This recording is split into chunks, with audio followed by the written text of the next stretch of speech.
Good morning. Mirëmëngjesi. Është një mrekulli që Europa gjendet këtu sot dhe në të njëjtën kohë. Bisedime që janë teje të rëndësishme për të ardhmen e Europës janë në vazhdime sipër në Stamboll.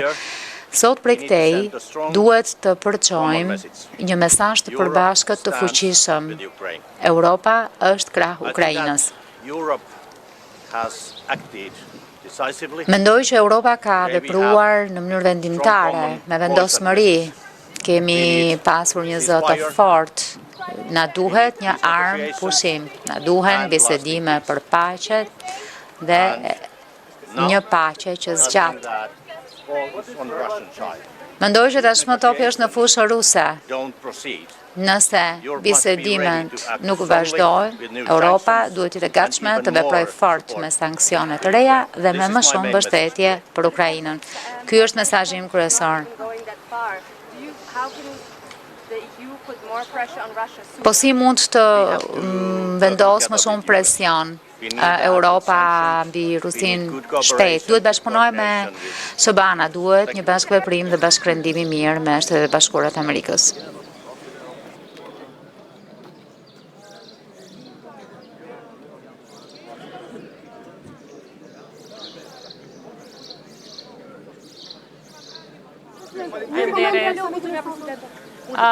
Mirëmëngjesi të gjithëve, ky siç e dini është samiti i 6 i Komunitetit Politik Evropian, një samit jashtëzakonisht i rëndësishëm, i lindur nga jo vetëm nga shtetet e BE-s, por edhe të gjithë ne të tjerët që aspirojmë të antarësohemi në BE, mirë po me qenë se ky samit mbahet pikërisht në Ballkanin Perëndimor, këtu në Tiranë, për çka dua të uroj edhe Shqipërinë edhe kryeministrin Rama.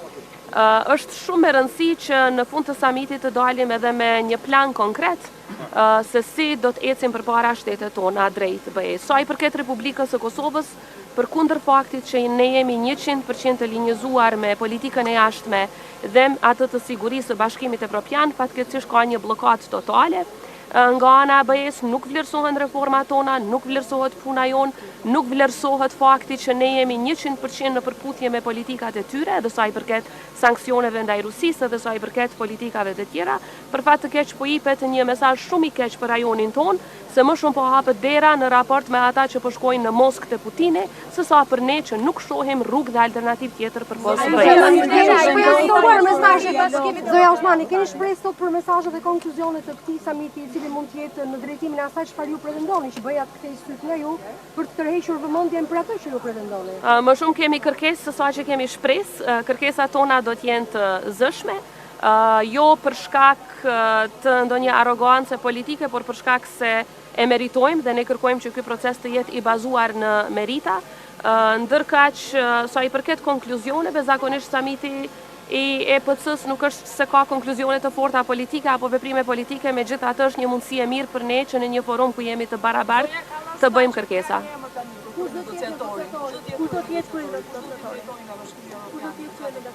Është zoti Sorensen, ai tashmë është emëruar dhe kemi, unë si presidente kam pasur 2 takime jashtëzakonisht të mira me të, ka qenë në Prishtinë 2 herë.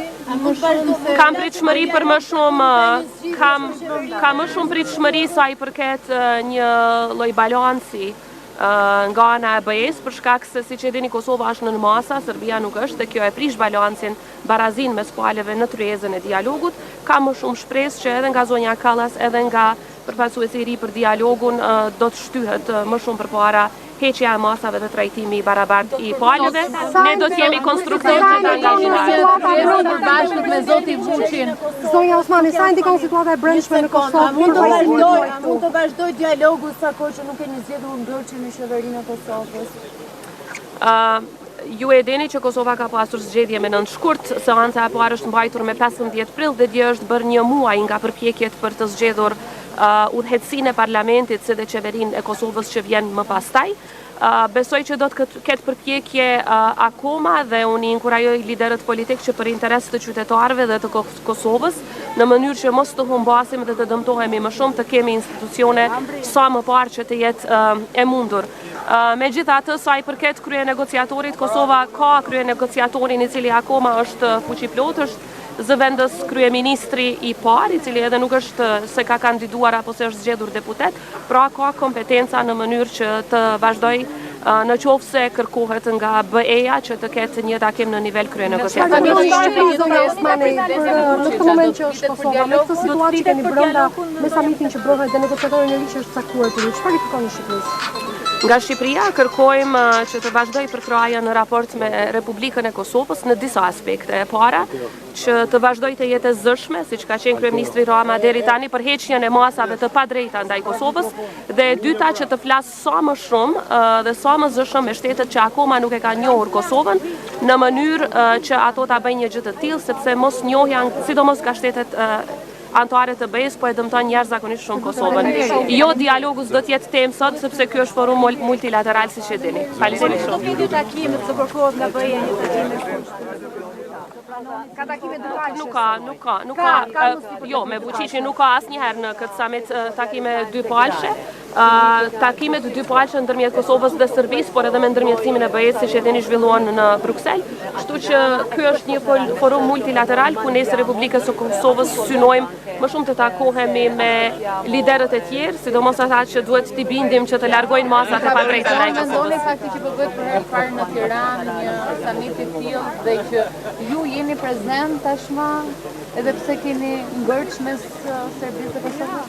Ne gjithmonë jemi prezent në këtë summit, Kosova gjithnjë është prezent edhe në EPC dhe në summitin BE Ballkan Perëndimor. Ajo çfarë na favorizon këtu është se po shpresoj shumë që fakti që mbahet ky summit në Tiranë jap një zëmë të fuqishëm rajonit ton dhe edhe një zëmë të fuqishëm edhe Tiranës, jo vetëm Prishtinës, që të flas edhe për heqjen e masave të padrejta ndaj Kosovës, por edhe siç e përmenda për njohjen nga shtetet që akoma nuk e kanë bërë këtë në raport me Kosovën. Ja, bëhet këtë kërkesë Bashkimit Evropian mbrëmjen Patjetër që po, edhe mbrëmjen e djeshme, edhe më herët, edhe çdo ditë e bëjmë këtë kërkesë, sepse të gjitha kërkesat në fakt që BE-ja ka pas raport me Kosovën sa i përket heqjes së masave ne i kemi plotësuar dhe në qershor bëhet një vit që edhe vetë përfaqësuesi i BE-s zakonisht nuk ka përgjigje, kërkojnë gjëra kështu shumë abstrakte, deeskalim. Në fakt ne nuk jemi ata që kemi eskaluar situatën, por edhe pse nuk e kemi krijuar atë situatë në veri të Kosovës,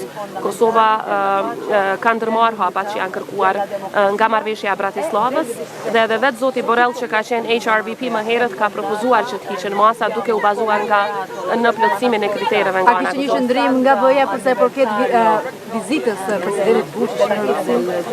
Nga disa kishte, nga disa nuk kishte, ose më mirë të them nga disa kishte qendrim të ashpër, nga disa për fat të keq ka qendrim arsyetues që është jashtëzakonisht dëmtuese dhe dërgon mesazh të dëmshëm për gjithë rajonin, jo vetëm për ne. Faleminderit gjithëve.